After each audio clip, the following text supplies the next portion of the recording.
Hey guys, ಕಾಡಿಗೆ ಹೋಗಿ ಅಲ್ಲೆಲ್ಲ ಅಡುಗೆ ಮಾಡಿಕೊಂಡು ಊಟ ಮಾಡೋದಂದರೆ ಯಾರಿಗೆ ಇಷ್ಟ ಇಲ್ಲ ಹೇಳಿ. ನನಗಂತೂ ಈಗಲೂ ತುಂಬ ಇಷ್ಟ. ಆದರೆ ಯಾವಾಗಲೂ ಕಂಪನಿ ಸಿಗಲ್ಲ. ನಾನು ಚಿಕ್ಕವಳಾಗಿರ್ಬೇಕಾದ್ರೆ ಒಂದು ಫಿಫ್ತು ಸಿಕ್ಸ್ ಸ್ಟ್ಯಾಂಡರ್ಡಲ್ಲಿ ಇರಬೇಕಾದ್ರೆ ಯಾವಾಗ ಶನಿವಾರ ಬರುತ್ತೋ ಅಂತ ಕಾಯ್ತಿರ್ತಿದ್ದೆ. ಯಾಕಂದರೆ ಪ್ರತಿ ಶನಿವಾರ ನಾನು ನನ್ನ ಕಸಿನ್ಸ್ ಎಲ್ಲ ಕಾಡಿಗೆ ಹೋಗಿ ಅಲ್ಲಿ ಅಡುಗೆ ಮಾಡಿಕೊಂಡು ಊಟ ಮಾಡ್ತಾಯಿದ್ವಿ. ಆವಾಗಂತೂ ಶನಿವಾರ ಬರೀ ಹಾಫ್ ಡೇ ಅಷ್ಟೇ ಇರ್ತಿತ್ತು ಕ್ಲಾಸ್ ಬಿಡೋದೇ ತಡ. ನಾನು ನನ್ನ ಕಸಿನ್ಸ್ ಎಲ್ಲ ಬ್ಯಾಗ್ಸ್ ಎಲ್ಲಂದರೆ ಅಲ್ಲಿ ಹಾಕ್ತಿದ್ವಿ. ಒಂದೊಂದು ಸಲ ಯೂನಿಫಾರ್ಮು ಚೇಂಜ್ ಮಾಡ್ತಾ ಇರಲಿಲ್ಲ, ಹಾಗೇ ಹೋಗ್ತಾಯಿದ್ವಿ. ಸಂಜೆ ಬಂದು ನಮ್ಮ ಅಮ್ಮನ ಕೈಲಿ ಚೆನ್ನಾಗಿ ಬೈಸ್ಕೊತಾ ಇದ್ದೆ. ಅದೊಂದು ಡಿಫ್ರೆಂಟ್ ಸ್ಟೋರಿ. ನಾನು ನನ್ನ ಕಸಿನ್ಸ್ ಎಲ್ಲ ಮೊದಲೇ ಪ್ಲ್ಯಾನ್ ಮಾಡ್ತಾಯಿದ್ರಿ, ಯಾರ ಮನೇಲಿ ಏನೇನು ಇಸ್ಕೊಂಡು ಬರೋದು ಅಂತ.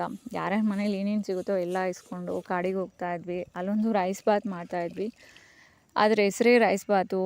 ಏಕೆಂದರೆ ನಮಗೆ ಆವಾಗ ಅಷ್ಟೊಂದು ಪ್ರೊಫೆಷ್ನಲಾಗಿ ಕುಕ್ ಮಾಡೋಕ್ಕೆ ಬರ್ತಿರ್ಲಿಲ್ಲ. ಡಿಫ್ರೆಂಟು ವೆರೈಟಿ ರೈಸ್ ಬಾತು ಗೊತ್ತಿರಲಿಲ್ಲ. ಸೊ ಇದೊಂದೇ ರೈಸ್ ಬಾತ್ ಗೊತ್ತಿದ್ದು. ಇದಕ್ಕೆ ಮೇಯ್ನ್ ಇಂಗ್ರೀಡಿಯೆಂಟ್ಸ್ ಈರುಳ್ಳಿ, ಟೊಮ್ಯಾಟೊ ಮತ್ತು ಎಲ್ಲ ಥರ ಸ್ಪೈಸಸ್ದು ಪೇಸ್ಟು ಪ್ಲಸ್ ಅಕ್ಕಿ. ನೋಡೋದಕ್ಕೆ ಸಿಂಪಲ್ಲಾಗಿದ್ರು, ಟೇಸ್ಟ್ ಅಂತೂ ಹೇಳೋದೇ ಬೇಡ, ನೆಕ್ಸ್ಟ್ ಲೆವೆಲಲ್ಲಿ ಇರ್ತಿತ್ತು. ನಾನು ನನ್ನ ಕಸಿನ್ಸ್ ಎಲ್ಲ ಊಟ ಮಾಡಿ ಕಾಡಲ್ಲಿ ತುಂಬ ಹೊತ್ತು ಟೈಮ್ ಸ್ಪೆಂಡ್ ಮಾಡ್ತಾಯಿದ್ವಿ. ಏನೇನೋ ಆಟಗಳು ಆಡ್ತಾಯಿದ್ವಿ. ಆವಾಗಂತೂ ಕಾಡಲ್ಲಿ ತುಂಬ ಎಡಿಬಲ್ ಫ್ರೂಟ್ಸ್ ಎಲ್ಲ ಸಿಗೋದು. ಎಲ್ಲ ತಿಂದ್ಕೊಂಡು ಸಂಜೆ ಮನೆಗೆ ಹೋಗ್ತಾಯಿದ್ವಿ. ಆದರೆ ಇವಾಗ ನನ್ನ ಕಸಿನ್ಸ್ ಎಲ್ಲ ದೊಡ್ಡವರಾಗಿದ್ದಾರೆ. ನೋಡೋದಕ್ಕಿರಲಿ, ಮಾತಾಡೋದಕ್ಕೂ ಸಿಗೋದಿಲ್ಲ, ಅಷ್ಟೊಂದು ಬ್ಯುಸಿ ಇರ್ತಾರೆ. ಮತ್ತು ಒಂದಷ್ಟು ಕಸಿನ್ಸ್ ಎಲ್ಲ ಮದುವೆ ಮಾಡ್ಕೊಂಡು ಹೋಗಿದ್ದಾರೆ. ಆದರೆ ನನ್ನೊಬ್ಬಳು ಕಸಿನ್ಗೆ ನನ್ನ ಥರ ಲೈಫ್ ಸ್ಟೈಲು ಲೀಡ್ ಮಾಡೋಕ್ಕೆ ತುಂಬ ಇಷ್ಟ.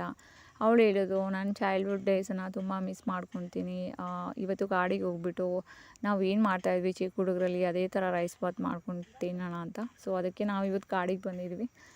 ಸೇಮ್ ರೆಸಿಪಿ ಆವಾಗ ಹೇಗೆ ಮಾಡ್ತಿದ್ರು ರೈಸ್ ಬಾತು ಅದೇ ಥರ ಮಾಡಿದ್ವಿ. ಅಗೇನ್ ಟೇಸ್ಟ್ ಅಂತೂ ಹೇಳೋದೇ ಬೇಡ. ಕಾಡಲ್ಲಿ ಹೇಗೆ ಮಾಡಿದ್ರು ಏನೇ ಮಾಡಿದ್ರು ತುಂಬ ಚೆನ್ನಾಗಿರುತ್ತೆ. ಸೊ ನಾವೆಲ್ಲ ಊಟ ಮಾಡೋಷ್ಟರಲ್ಲಿ ಯಾರೋ ಗೆಸ್ಟ್ ಬಂದರು. ಅಂದರೆ ಅವ್ರು ಯೂಶ್ವಲಿ ಬರ್ತಿರ್ತಾರೆ, ಇಲ್ಲಿ ನನಗೆ ಸಿಗ್ತಿರ್ತಾರೆ ನಾನು ಬಂದಾಗೆಲ್ಲ. ಮತ್ತು ಅವ್ರ ಜೊತೆ ಒಂದು ನಾಯಿ. ಅವರು ಫಸ್ಟು ಊಟ ಬೇಡ ಅಂದರು, ಆದರೂ ಬಲವಂತ ಮಾಡಿ ಸ್ವಲ್ಪ ತಿನ್ನಿಸಿದ್ವಿ. ಸೊ ಲಾಸ್ಟಲ್ಲಿ ಎಲೆ ಅಡಿಕೆ ಹಾಕ್ಕೊಂಡು ತುಂಬ ಹೊತ್ತು ಕೂತ್ಕೊಂಡು ಹಾಗೆ ನಮ್ಮ ಚೈಲ್ಡ್ಹುಡ್ ಮೆಮೊರೀಸ್ ಎಲ್ಲ ಮಾತಾಡಿಕೊಂಡು ನೆನ್ಪು ಮಾಡಿಕೊಂಡು